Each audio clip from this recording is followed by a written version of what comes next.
So I will start my presentation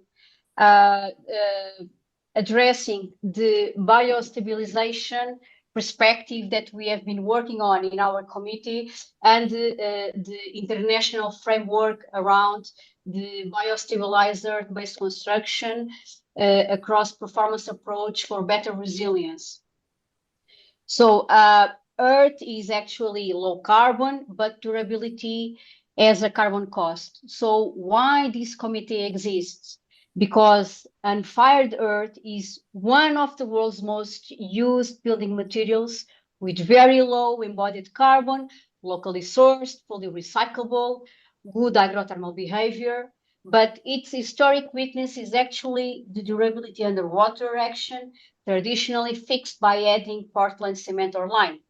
And those mineral binders, they restore durability, but they raise the carbon advantage and compromise the recyclability. So that's where the biostabilization enters into this equation, because it can reframe the problem.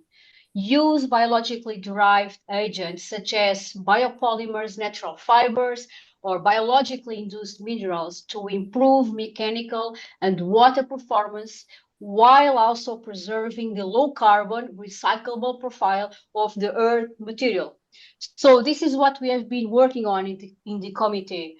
A young fragmented field across soil science, microbiology, polymer chemistry, and structural engineering, lacking shared vocabulary, data sets, and test protocols. So you can see we have a lot of challenge around these earth-based construction and the biostabilization. So this is why we are here trying to clarify the science and trying to make it more applied and more real in the construction sector. So there are different ways of defining biostabilization. So a standards-ready working definition that we have been dealing with is that biostabilization is the improvement of the mechanical, hydric, and durability performance of an earth-based material through the incorporation or in situ generation of biologically derived agents, the three families that I will explain below, used in place of or in reduction of conventional mineral binders with the explicit aim of preserving the low embodied carbon and recyclability profile of the earth. So what are the families under this umbrella of biostabilization? The biologically induced minerals with mineral precipitation in the pore network, mostly calcium carbonate, where the self-healing is the time-dependent expression of the same chemistry. The second family, the biopolymers with films and gels that bind, clay, and aggregate and modify the water resistance, and the natural fibers and additives which increase the tensile reinforcement, crack bridging, and shrinkage control. So in the beginning, or in the early stages of this committee in 2022, we ran actually a survey across all the members of the RILEM technical committee to understand where the committee's interests concentrate across these three different families. So across the biopolymers, the biofibers, and the biomineralization routes. So actually, as you can see here, the tannins and lignins, they lead the biopolymer side of the equation. From the other side, the hemp, the straw, the rice husk dominate the fibers, and the ray hydrolysis through MICP or EICP is actually the leading biomineralization route, which can give us some clarification towards a future standardization.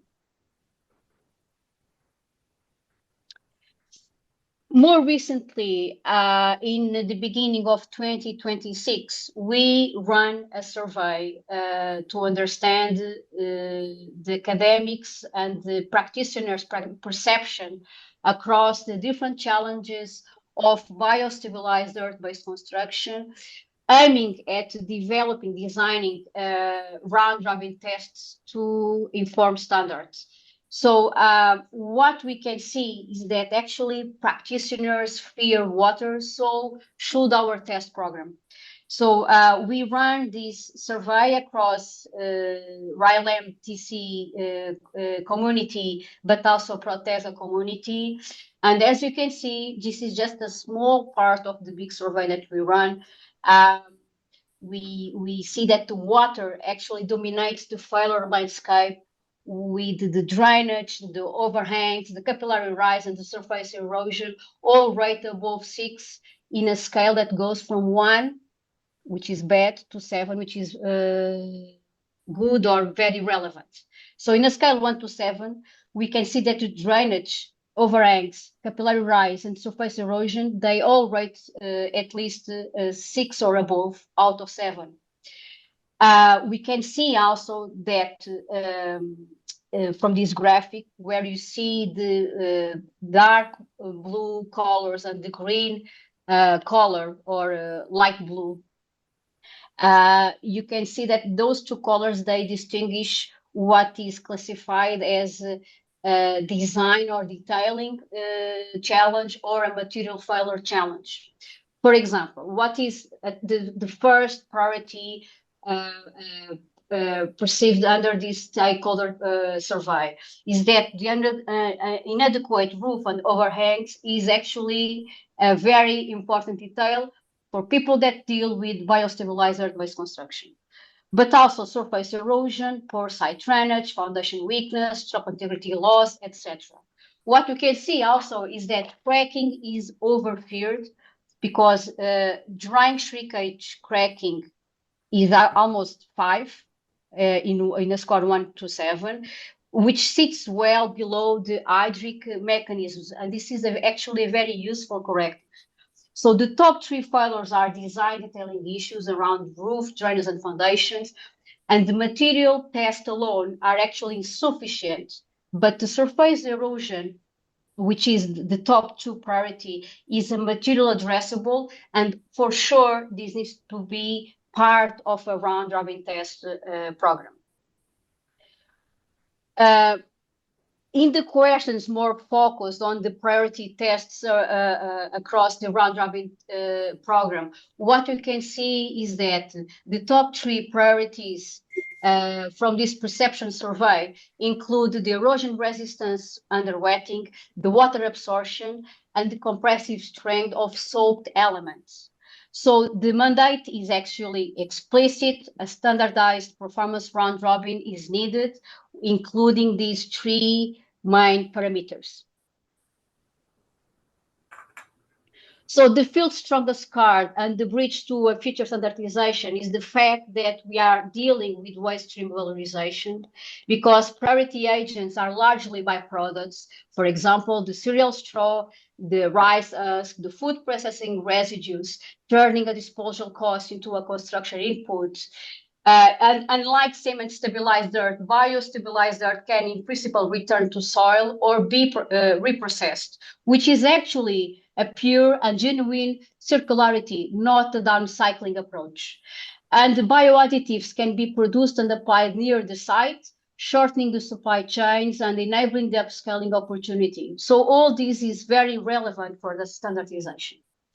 More recently, a metric that the committee has been analyzing is the eco performance metric, which is a link between a material's structural performance, the strength, to its embodied carbon.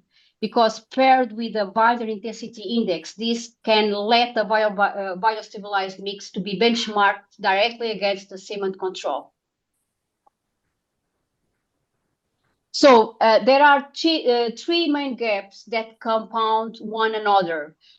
The first one is that we actually don't have robust performance data sets.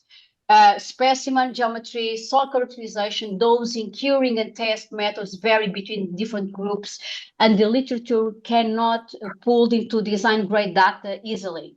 The second big gap is that we have missing long-term durability. The feared mechanisms are cycle-dependent. The majority of the tests are actually run in the short term, and no agreed accelerated aging or wet, dry, or freeze-thaw protocols exist. And the third big gap is that we have inconsistent terminology and protocols. So the same agent is described incompatibly across different studies, and Celia will address this also. Even the word stabilization means different things. Paulina will present a publication led by her in the conference that she's organizing in Lisbon in the beginning of July this year about the inconsistent terminology that we have across different not only different professional associations, but across also different countries. So inconsistent protocols inconsistent protocols prevent aggregation. Without aggregation, there is no robust data set, and without a data set, there is no durability assessment. So we need to solve this. So a three-stage sequential round-robin test is needed, okay, the RRT.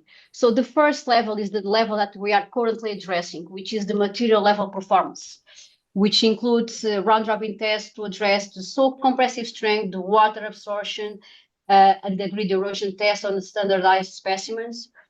Then we need to jump for the durability and cycling assessment with wet, dry, pre-store, eventually cycling, capillary rise assessment, and measurement of self-filling recovery, which will address this durability gap. And finally, a third scale of this round-robin test needs to happen at the component scale with small structural elements, for example, wall sections, under the most endorsed conditions linking material data to buildable performance, which will directly connect with some of the answers that we got from the perception survey that we ran in the beginning of this year. So no ISO or CEN standard cover the performance classification, testing, or environmental declaration of bio-stabilized dirt. So our TC 318BC committee channels its pre-normative evidence through the RILEM existing ISO liaison status. And what we'd like to reach from this workshop is a RILEM PROTERRA gap analysis report to inform the standardization. So this regional knowledge is really crucial, really essential for pre-normative evidence. Latin Americans living earth building tradition holds field-tested bio-stabilized that rarely reach standards committee, and this is very relevant. Beside that, the real building under real climates are actual very important case studies with exposure data, which consist on evidence on durability and water performance the literature lacks.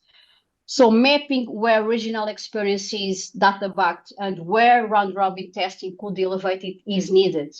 So the next step is to run these tests, and the PROTERRA regional evidence makes that program genuinely global. So thank you very much for the PROTERRA community to accept this invitation, and we hope we can collaboratively and enrich these